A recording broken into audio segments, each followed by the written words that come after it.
is the wildlife, and also them, they're decrying the high cost of living. Looking at what Gado has drawn today, these taxes are unacceptable. Mambo ni matatu, no taxes, no taxes, no taxes, blankety blank taxes. No more taxes from the giraffe, to hell with taxes. And this is just a very tongue-in-cheek, so to speak, right? And what would we do without our daily tonic of cartoons to just also lighten up our day in this pressing moment as the country is facing with the high cost of living. This is what we're discussing with our panelists here. Danson Mungatana, who is the senator of Tana River. Also, we have with us Tabitha Mutinda, who is a senator, nominated senator. Dan Manzo was to join us, but he is a no-show today. Maybe also his car along the way stalled, and the fuel also is a problem as it is. You never know these things, but also Dan Manzo, the senator of Makueni, could not make it to be with us this morning. But before we took that particular short break, we were talking about how KRA is becoming very invasive. In the spirit of collecting also taxes, there's a tax amnesty. These are some of the measures that are a bit friendly in trying to enrope Kenyans to, you know, go back and pay your taxes. There's a waiver on penalties, or there's amnesty on penalties and interests that have accrued because people have not been paying the taxes, and this is a good measure. But now when we have body cams and we have agents who are coming to our doorsteps and we have drones on our premises, we feel, I think that's just too close for comfort. Maybe I can answer this question this way. A few years ago, I was serving in government as a deputy minister. Then we used to call them assistant ministers for foreign affairs. And I went to Italy for some work. We, as is the custom, you then hosted by the ambassador. Then you talk to Kenyans. Then after that, you go home after the work. So that evening we were leaving and we were going, being taken back to where I was sleeping, to my accommodation. And we reached the traffic light. There's no car this side, everywhere. And I told the guy, who was a Kenyan guy, why are you waiting? Just jump, we go. I want to go and sleep. He told me, Mheshimiwa, I can never do that. When I came to Italy a few years ago, I was just like you, but I learned the hard way that by the time I'm reaching home after I've jumped the lights, my ticket will be waiting for me there. And it will be like 5 times what you pay in Kenya. And with a 7-day notice, if I don't, penalties, and then they'll come and just take my car or remove my license. And then I'll have difficulties in working. So they said we have a very, what you call a very harsh police here called the Canibieri, who would follow you if you try to break some of these rules. So people behave here because of the way things are strict, not because people like it. Sometimes it is what it is. So come to Kenya, like any other Kenya, business people are in a position to file their returns and to make what they believe is the correct returns, unlike civil servants and employees. Employees, their taxes are cut, straight on, because there's a salary slip, Business people will always try to increase expenditures and minimize profits so that they pay the minimum. It's the culture. And I don't say it's only in Kenya, but in very many parts of the world. So the culture that has been there of trying as much as possible to avoid payment and only pay when I'm caught or only pay when it's unavoidable has been part and parcel of us. I remember the time of President Kibaki, he had these tax ceremonies where the biggest tax payers were awarded, people are given that opportunity. It was followed then by President Uhuru, and now I see President Ruto doing the same. But still, many Kenyans haven't changed the way that we operate, business people. So I think, for me, I would say it's a new era that is coming. And for all of us who are doing businesses, small businesses, big businesses, is the correct time to have a word with your accountant and make sure that you are compliant. And where you are not compliant, make sure you make arrangements. Because what I know about Kenya Revenue Authority is that if you approach them and you tell them you have this and this dish, they will always be willing to discuss issues. But when you wait for them to come for you, that's when issues become complicated. So the whole thing, I think the message that KRA is sending is that we are coming if you don't come to us. So I will take this platform and appeal to Kenyans. If you know you have some questions about your tax compliance, see your accountants and they will help you. Or go to your nearest KRA offices and seek help. Because they want to collect, they don't want to, to cripple your business. Because if they kill the cow that gives the milk, then there'll be no milk next week. So what needs to be done is the whole mindset. There need to be a culture shift, so that we shouldn't treat these people, these agents, as enemies who are coming to fight us. Let us just have a discussion with ourselves. If things are not okay, then let us go and resolve those matters. And that's the approach I would use this platform to make an appeal. So, Azimio, they have been raising concerns on the recruitment of these agents as well. Yes. 3,000 of them. They say it was not at all depicting the face of Kenya, that the two communities have been the biggest beneficiaries of this. In light of what we're going through, and you've seen the case of unemployment, a very telling picture also in the Standard today, how the former National Youth Service really came out in force seeking for jobs. Just telling you, we normally boast about the dividend bulge that we have in our demography, that we are a youthful nation, and people will question, even when we're looking at the quality of the population. It's not really the quantity of the population. But what would you say to Azimio, who they say it was unfair in the recruitment of 3,000 KRA agents? Let me say, the two communities were benefiting from this particular recruitment, and this has been also showcased, and I think that has been also is an issue with the bipartisan talks, the national dialogue, that we need a face of Kenya in these appointments as well. But let me pick it from where my brother has just left it, and say that one, now before even we get to the discussion of the agents and all that, there needs to be the discipline, the business discipline, the accountability discipline, in terms of ensuring that you are timely in terms of your payments for the taxation. If not, then you get to have an opportunity to sit with KRA and have discussions on the planned payments within a specific duration of time, explaining the situation, and I believe there is room for that. Now, on the issue of the tribal issue, two tribes have been given the large opportunity among the 3,000. From where I sit, I'm not informed on that, so I would not want to get into that discussion, because I am not aware of those two.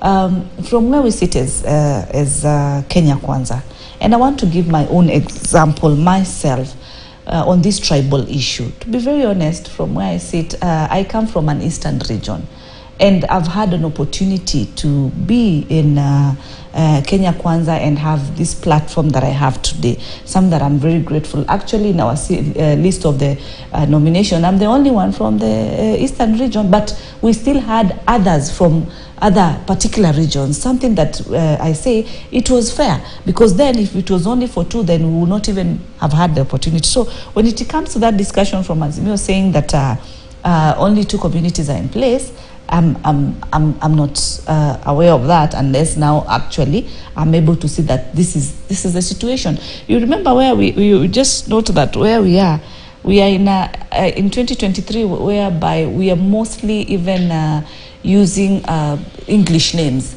Sometimes that tribal is not the front thing that really comes across. There's so much intermarriage. So I would be having this particular name, but I come from this particular region. But could that be informing the issue that your name betrays you? So people want to camouflage that you can't really tell which tribe I'm from. Yeah, sometimes nowadays you can't. People have realized if I'm called so and so, then when my CV goes to a place, it will not see the light of day. Let me tell you honestly, Senator, I just know Dibal's name as Dibal. I don't even know his tribe, even as at now, as we said. Why? Because it is not what really fronts the mind of this particular agent who has been put. If we start looking at them from the tribal factor, then we are missing the point. We need to look at, actually, the discussion should be now, we should reduce that employment and cut that number by ensuring that these people, our people, are adhering to those taxes. Otherwise, then we do not need to have this team in place, so that now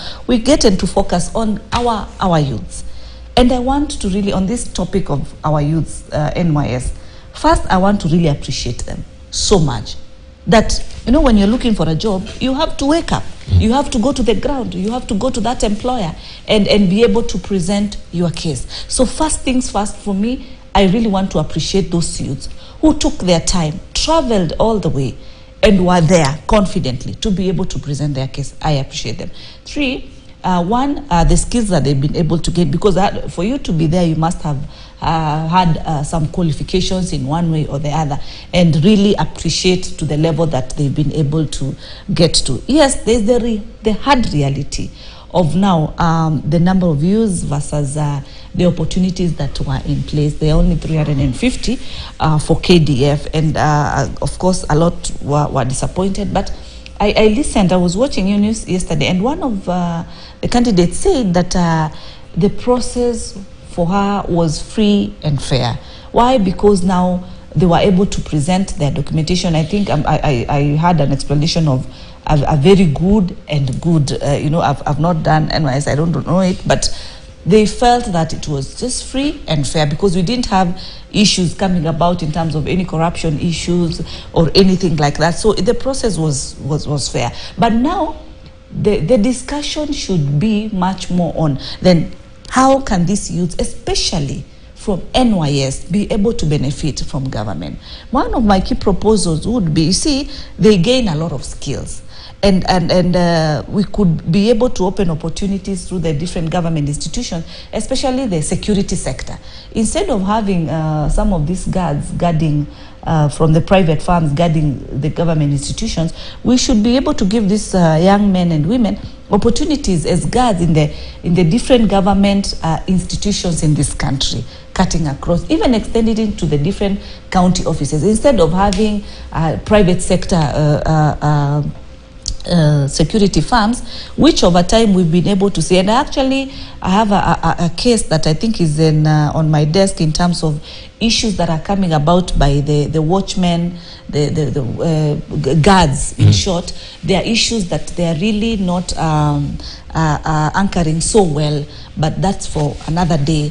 The sector of even cleaning services, for example, if we could have the government institutions, the buildings, having these trained NYS people taking care of that, for them to have that, you know, long-term job opportunity by the government. So they could be absorbed in this institution moving forward, so that now there's an impact. There's instead of always taking the private firms and giving them these opportunities, NYS, very trained, skilled, youthful generation would be able to do that. Three, let me call it also patriotism. You know, very passionate, wanting to work for your own country. Be in the first line of defense for your own country. It's something very positive that we are seeing. The youth whom actually we've looked at them just from one sector in terms of the digital area, but you realize a number are very passionate in terms of the patriotism of this particular country. That is something that is very good, but it is quite disheartening, honestly speaking. But there are ways, there are better ways of doing it. After them coming out yesterday, this number is quite very big. But I also suspect at times, you know, there are those ones whose dream, like anybody's dream, maybe would be able to work in the forces. Someone has had passion to be in the police sector, the KDF. It's a passion, because you realize some of them say, I've tried 3 times, I've tried 6 times. But I think some of them are also working in other different institutions. Not that this is 100% job crisis. Some of them are also employed, but they wanted to try where their passion is, where their dream is, where their interest is. Right. Yeah. Well, I just want to just get an inkling, of course, from the soapbox before we continue the conversation. And when we come back from the soapbox, Mungatana, there's the issue of the coast area and the ports. I can see in Tanzania we have the Citizen, where there's a French firm to operate Zanzibar port, and we know the politics of the port has been a very contentious issue, especially in Tanzania right now, whether to lease or they're selling. The government has not been very also forthcoming with the issue of the ports. And this is also what members of parliament are raising concern at the cost regarding the port of Mombasa, also the Kenya pipeline refineries, that particular issue that it has to be, or it will be taken over by Kenya pipeline. The full details are not made very limpid and clear to the cost people, and they are raising questions regarding all these arrangements without their consultation as well. But let's listen into the soapbox, and then we'll circle back with that issue of the costs and the ports. Hii bei ya mafuta wameongeza mpaka mafuta taa. Walete bill next week, waangushe bei ya mafuta. Hiyo sisi wabunge 150 wenye tuko mlengo wa naibu wa rais tutaunga mkono kuhakikisha bei ya mafuta taa ya petroli imeshuka, mwananchi wa kawaida asiumie. Au sio? We can no longer accept and we can no longer entertain the thought of increasing the prices of fuel products in the country of Kenya. Hasla. Kura yenu ni ya nani? This is an economic moment. Tuesday, you will be choosing a plan that will reduce the cost of living. Mheshimiwa Rais, I want to tell you today from Kakamega, watu wenye umepatia kazi wamekuingiza kona mbaya sana. Mimi najua bei ya mafuta imeenda juu, gharama ya maisha imeenda juu. Sasa ukishinda kutoka asubuhi mpaka jioni, bei ya mafuta imeongezeka, si uchibe kisima. Mtu ambaye anaitwa Minister for Trade, mtu ambaye anaitwa Waziri wa Energy, na mtu ambaye anaitwa your economic advisors, lazima watuambie sisi wa Kenya, what did they mean? Lobabola bakulanga makure from government to government, then things are worse. You suck these people kwenye bei ya makura ikalushe hasi. Hii maneno tunaongea, maneno ya bei ya mafuta iko duniani kila pahali. The only thing I can ask God to do is to give me the grace and the serenity to accept it, because I cannot change it. Watu wetu ya bodaboda wanaumia. Watu wetu wa matatu wanaumia. Wameumizwa na corona, wako na loans kwa bank, and it is very very uncouth for the government to purport to increase the prices of fuel product.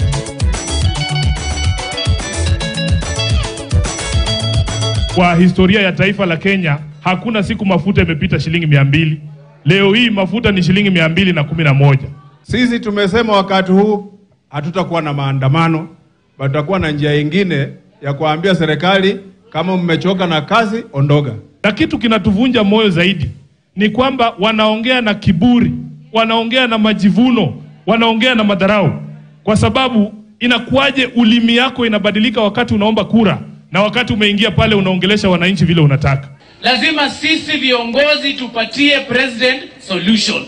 Nikimwambia Ruto, weka subsidy kwa mafuta ili bei ya mafuta isonge chini na bei ya vyakula isonge chini, si nitakuwa namsaidia? This committee has even noted that very good progress from none other than the Deputy President. Positive intervention by the Deputy President to call people to order to be sensitive to the issues that His Excellency Kalonzo Musyoka is speaking about, the issue of the cost of living. There's convergence of the need to reconstitute the IEBC, but the how is not been agreed. I will be dealing with this important matter of interim measures, which are also key, and they are confidence-building measures. And for example, the difficult issue of the high cost of living, we will deal with it. After hearing from the stakeholders, so that we benefit from the views and thought processes of other Kenyans, we shall then sit and now begin that difficult work of being able to bring all those views, those from our side and those from our colleague side, and benefiting from the knowledge of other Kenyans, putting them together. Among those groups that we'll be inviting this Friday is the Secretariat of the IEBC, the working group on the 2/3 gender rule, the working group as established by the ministry, and the IEBC selection panel, and we shall allocate each of the invited teams a maximum of 20 minutes to be able to give us an exposition of their memoranda. Right, that's where we are at as far as the political tone and tenor is concerned. Resumption of the National Dialogue Committee yesterday, and the indication that, of course, also IBC will be a topic on the table on Friday. They've invited, of course, the concerned committee or concerned parties to be in attendance on Friday. We shall be following that for you as well. Remember, today also is a resumption of the Senate. They're taking a 2-week break because also of the climate summit. And now we expect the cost of living to be a very feisty debate on the floor of the House. Today, we shall be also keeping our eyes peeled there. So we are turning our focus right now on a very contentious issue is raising concern also in the cost, and that is the privatization of the ports, so to speak, or the services to be operated by private companies. And we have legislators there who are raising concern regarding that. They have not had any consultation with the government. There's also the issue of Kenya Pipeline refineries there, when we're talking about oil as well, and Kenya Pipeline, which is sort of, they're saying is a hostile takeover. You've been once a chair of the Kenya Ports Authority. Yes. You know how contentious it is. I know. And you know what it is doing also in Tanzania to President Suluhu as well. Tell us more. So the issue of private operations of the port is not a new issue. It has been there, and I know when I was chairman of the port, that issue was also live. Currently, what is happening is that the managing director of the port has invited bids,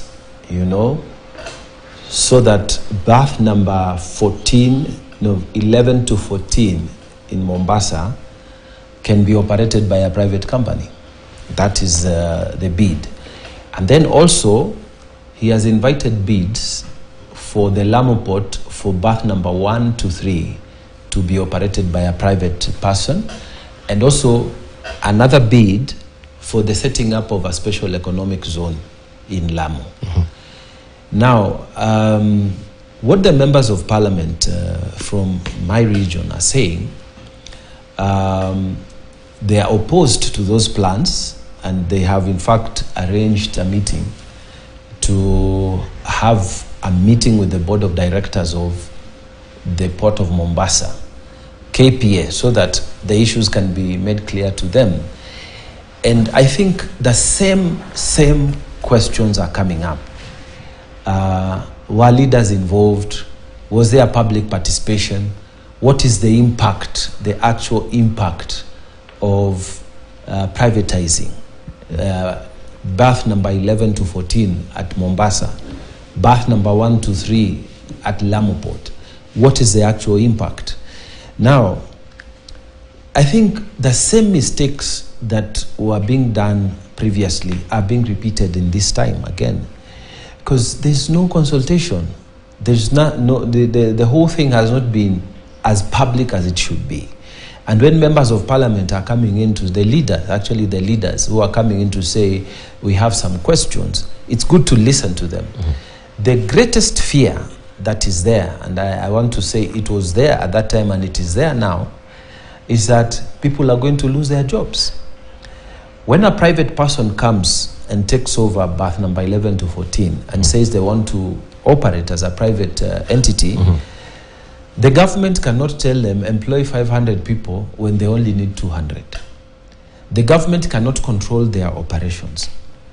And KPA is very important in the coast because it is the one single biggest employer in the entire coast region. So when leaders are expressing their fears, it is good to listen to them. And there is need actually for wider consultation before this thing is done. The economics of it is that private operations will make more money, for sure. We have had the same firm that is in Dar es Salaam, called Dubai Port, as the one that is taunted at targeting also Mombasa Port. So far it has not been successful. But the people are saying that our children are going to lose jobs. We are going to lose business opportunities. There's also the question of security. If a private person is the one receiving goods and releasing goods, and we don't know what goods are coming from all over the world, and the state is not really involved. What can happen inside there are many issues that we will never be able to explain to the people. So I think these are legitimate issues, and when they were raised when we were chair in the port, we said let us have discussions on those matters, and the whole process was delayed. Now the current managing director has reignited the thing by inviting those bids. I think before the processes go further, it would be good to hear the concerns of the people through their leaders, and then see what mitigation factors have been put there. It is like trying to set up a factory, and people are saying, no, you can't set it up in this place. And then you have to come up with reason as to why you think it will be beneficial. Agreements are done, and then things are done. And always the political people are saying, our people, what is their stake? You bring someone from Dubai to come and run this port.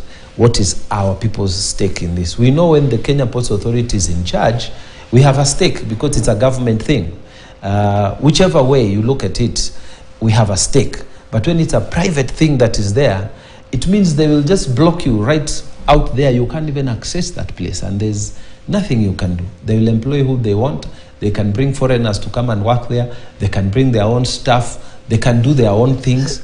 The business opportunities which are there may be lost in the name of efficiency. So what the MPs are saying is there is a question of heritage. This is what we have been given by God. What is our stake in it? So I think it would pay for Kenya Ports Authority to be politically wise. Go out, have that meeting with the board, hear out the issues that the coastal members of parliament are raising, and then discuss with them. If you are able to assuage their fears, then they will support. But if you are not, then let it be as it is, because what the argument, the biggest argument which is on the table now, that is being proposed by the coast MPs, is that the port is making profit. It's making profit as we stand now. It's making profit. It's making its returns to government on time. It is never one of those parastatals that delays in paying workers or paying its obligations to the government. So why is it that you want to privatize it?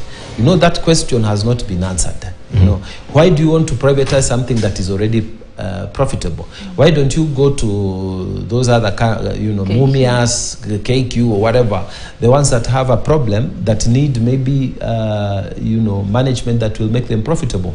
The current management by Captain Ruto is declaring huge dividends. So why do you want to change the game? You know, why fix it when it's not broken? So that question has to be addressed. And what will it mean when new people come over and they are private people? Will it mean massive job losses?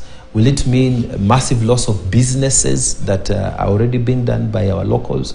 So these questions must be addressed, and they are genuine questions.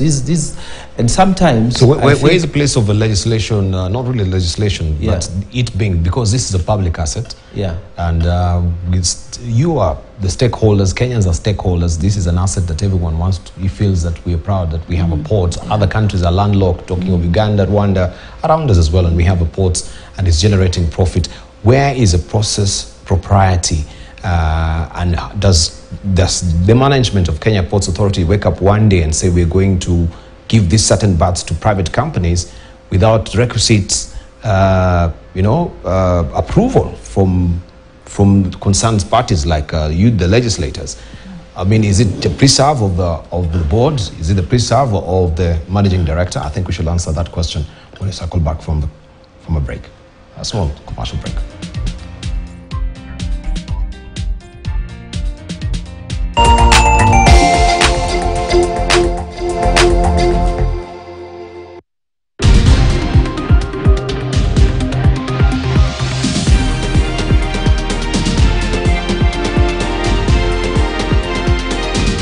KTN News.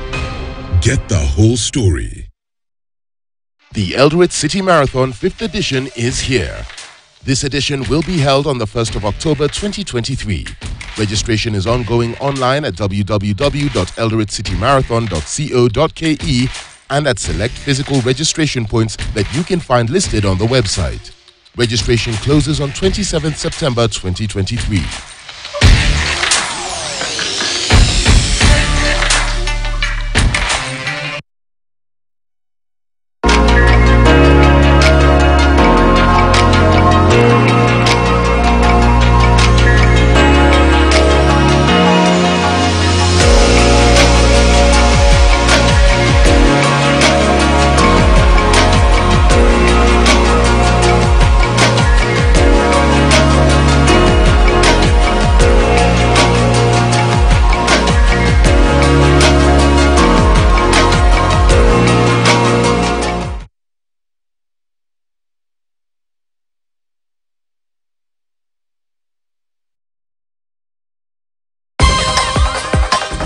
As a proud signatory of the Geneva Convention, the government of Kenya has made its priority to integrate international humanitarian law in all the aspects of military engagements, including in training and operations.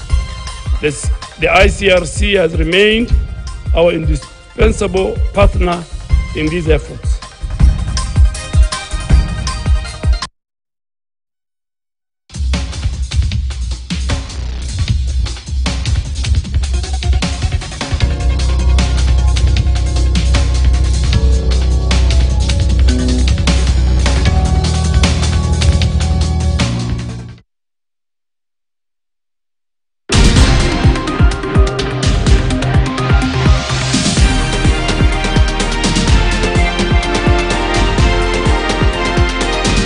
KTN News. Get the whole story.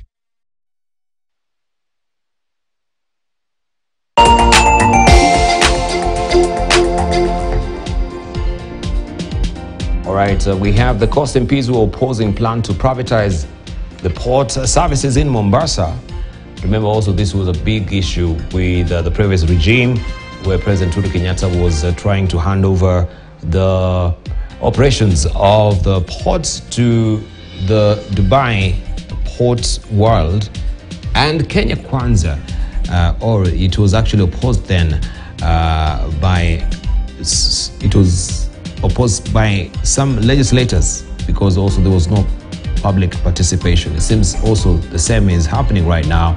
MPs are crying foul regarding these operations that is shrouded in secrecy in terms of coming out clearly on who is being given this particular tender, despite the fact that tenders have been the tenders have been now announced, they're out there, but there was no consultation. This is what the legislators are talking about. But in terms of the process proprieties, where we're asking where does also the legislators really come in, and you're talking about the Privatization Act. Danson Mugatana, I hope you'd finish so that we can listen in to from Tabitha as well. So are we going to see the same scenario that is happening in Tanzania? Because even them, they've not been very clear whether they're leasing or they're in Tanzania, what has happened? Dubai World has come with a lot of money. They have invested billions of shillings into that Dar es Salaam port. In fact, Dar es Salaam port that I knew of when I was chairman and the Dar es Salaam port of now, those are two very different ports. So Dubai World comes with heavy investment because they know the returns are big. But then they also come with heavy demands, Give us free access. Let us do what we need to do and whatever. But we will make this thing profitable, So Dar es Salaam took that path because they don't have to remove money from their budget to fund those huge expansions. And that is called FDI, Forest Direct Investment, which every country wants. So the same argument is being brought for Kenya because obviously Bath 11 to 14, they still need, although they are okay, but they still need to be, capital injection, which maybe Kenya Ports Authority does not have at a go. Dubai World has those kinds of monies to put in. So it is economic argument versus social political arguments. And I believe the two can be married if there is proper consultation. And everybody needs to be carried. Because I remember me when I was chair, I was taken to all these ports in England, where Dubai World is operating, and they are good. They are good. That's what they do, and they've been doing it for many years. They are good at what they do, and they will also guarantee traffic, because the shipping lines, they also follow some of the ports where they are going, so that they are guaranteed of a certain class of service. You see, it's also competition to get those shipping lines coming to your port. Yeah, so they have extremely tempting proposals, but weigh this against the socio-economic political impact on the region. That is what needs to be done, and then a decision needs to be taken after the consultations are done. But if you say you are going to leave out the MPs and the opinion leaders, the leadership at the coast, then we are going the wrong way. The Kenya Ports Authority ought to have called a meeting of all the coast leaders, because we are all stakeholders. It's the biggest employer in the entire region. If someone is not, your uncle is not employed there, maybe your uncle does a business there. If if it is not your auntie, it is your cousin, your sister who is working somewhere, or your father or your grandfather who used to work when it used to be called cargo handling services. Then, there's some relationship all the way from Lamu to Taita Taveta. People have sort of been employed, or by extension, working through the port, through the business that the ports generate. So that should be a consultative, meeting, getting all the facts on the table, Dubai World to present, and then the port also to say whether they support or they don't as management, and then the people can also present their memorandum, and a balancing act be done. But if you try to push it the way it's being done, like it's a professional thing, or the port thinks that we will make money, so let's just do it, is going to have very difficult hurdles on the way. Right. Let's say from Tabitha, I know that is not really your area, but people from your region also, they have a smattering of the coast as well, a bit of it. But looking at the bigger picture. In terms of operations, in terms of process propriety, and people now coming to the fore, surprisingly saying that you've not been consulted, that this is a major asset in that particular region. Where does legislators raise question on the floor of the House regarding this? It's a very good concern because it does not just concern the people of the coastal region. It concerns Kenya at large, because you know very well that one of the topmost industry within the coastal region is the port. And with the topic of privatization, then there's the discussion of the why factor. And as the Senator had put it correctly, it's about maximizing profits. But are we there? Are we at a point that then we are at losses, reporting negatives? That is not the case. But what is coming to light from the discussion that I hear from my colleague is one pronounced issue of the leaders being involved, public participation. Like any legislator, one of the key roles is what we call representation for the people. They represent the people. And they are very aware that 90% of these people are working, their revenue is in and out within the port of Mombasa. So if that is not brought to table for discussion, then there are people that, that is the members of parliament who have been elected by the people, they will voice it out on behalf of the people in terms of then, why are we going this route? And I like it because they're saying, they're not saying stop this, going this route. They're asking why. They need to understand, why do we need to have to go this route? Is it 100%? Is it 90%? Rest this. The president clearly gave a good opportunity for both houses, both Senate and National Assembly, to be able to summon ministers from different dockets to answer questions to the houses.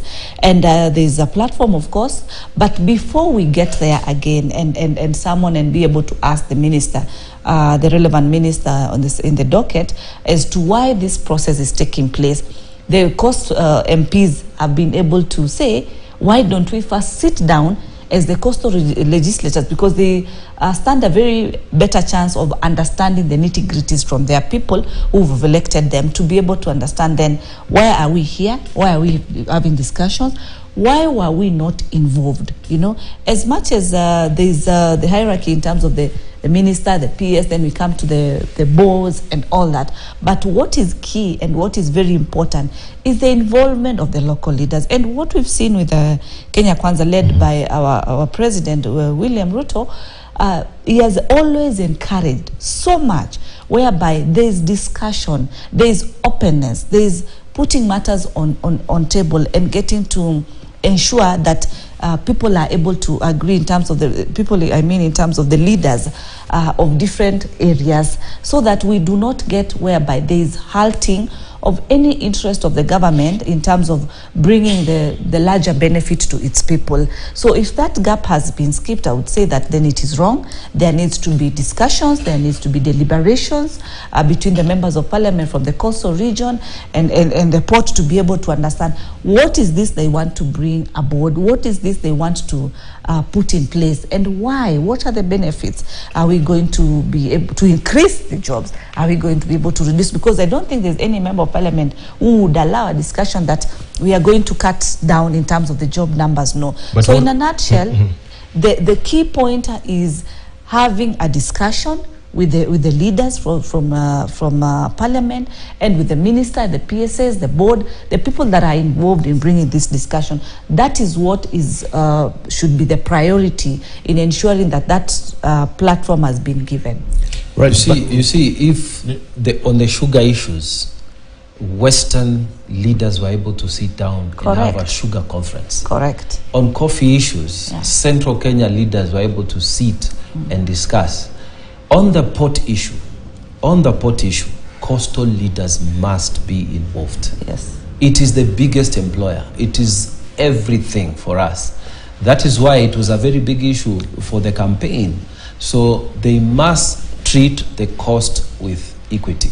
The same way they give priority to other regions, they must give the same priority. And this is what the MPs are requesting. It's a very simple request. And just to add on to that, during our campaigns, actually, we had what we call the economic forums. We were able to go to the different counties discussing the economic trajectories of those particular regions. So I believe also there is the blueprint for the coastal region that was agreed in finality, what the government in terms of Kenya Kwanza will be able to put in place for that particular region. And so when this discussion of trying to not involve the members, then it worries the members, and they need to be given an opportunity to have that discussion on table. So this was totally denied by the previous, because Uhuru Kenyatta had actually initiated this particular move of privatizing. It was totally denied, and especially, of course, with the current administration. So why change of tune? That's the question. Why change of tune? Because that is how business works, you know. Business is very persistent. Is that how business works, or is that how politics works? No. Business. Politics is it goes where it's convenient, but business. That's what I'm saying. It goes where it's convenient. Don't you think now it's convenient for this administration? No. Let me explain. Let me explain myself. Politics goes with the convenience, the way the masses are moving, but business is persistent. Dubai World has seen there is an opportunity. So they will wait. Let's try this time. It didn't work with Uhuru. Let's try again. Even if President Ruto leaves this place, another president will come. If they will try again, because they can see the money potential they might make there. So all we are saying is that this thing will never end, and it will not end until proper discussions, involvement of everyone, the leadership of the coast is involved, and a decision is made, so that even if it is implemented by the next president, there was a framework of discussion that had been agreed. Right, thank you. We need to wind up as well. Back to the legislation, because there was an amendment to the Merchant Shipping Act, which now gave leeway to the private companies operating within the port also to run the ports, because previously it was barred by the act, but you amended it. So it seems also the legislators who are the same complaining are the same legislators who approved this particular act in Parliament. You remember that amendment to the Merchant Shipping Act was done in the previous administration, and it was done to enable the deal to go through. You remember that? So it wasn't done in this time. Legislators... That's what I'm saying, even then. So it was not done in good spirits. No, it was. Let me not say in good spirit or bad spirit. I'm just saying it was a government priority at that time to try and get Dubai World to come in. So they had to make the necessary corrections in the legislation. What I'm saying now is that there's a need for strong consultations, and it must be taken very seriously, because the port is not about opposition or government people. Thank you. Here we are talking business, and we are talking about our people. Thank you. You know, we will not agree to a situation which exposes our people to joblessness, lack of business, and discrimination at the port. Thank you. All right, Tabitha, your closing remarks, briefly. No, I would want to say that yes, we agree that the cost of living is quite high, and we've been able to look at long-term measures that is going to address the cost. And as I said earlier, in terms of the reduction of the raw material prices for the different agricultural sectors. So with time and by time, things will definitely be able to take shape and settle. And I would urge colleague leaders that as we try and put this communication out there, let there be the sensitivity of it, because these issues affect all of us as Kenyans moving forward. Yeah. Thank you, Tabitha Matinda, nominated Senator. Your closing remarks, Councillor Mugatana? I would urge Kenyans that we accept the reality, first of all, that we are in a difficult situation for now. And it's not just Kenya, but across the world. But how we are going to overcome this is for us to continue working hard. If your stream, the income stream is affected, try and create another one. If you are only doing Uber driving, for example, try and create another one, another source of income stream. We must fight, we must survive. President Ruto will never come to dig your shamba. Your governor will never come to dig your shamba. Your senator will never come to herd your cattle. So if your cattle is dying, take care of your goats, increase the chickens. Let us create alternative sources of income. This is the most practical thing I can do, I can say for now, as we wait for things to improve on the global crude oil prices. Thank you. Senators, I really want to appreciate you this morning for that very incisive discussion we've had regarding the cost of living, and also looking at the different developments so far and the legislations as well, and the port of Mombasa that also is raising hesitation right now with the legislators there. I want to thank you so much. And I want also to remind you of the news that just came in to hand. It came to hand just a few hours ago regarding this singer. This is Roger Whittaker, who is famous for his song My Land is Kenya, has died at the age of 89. Roger Whittaker, and we'll leave you with that particular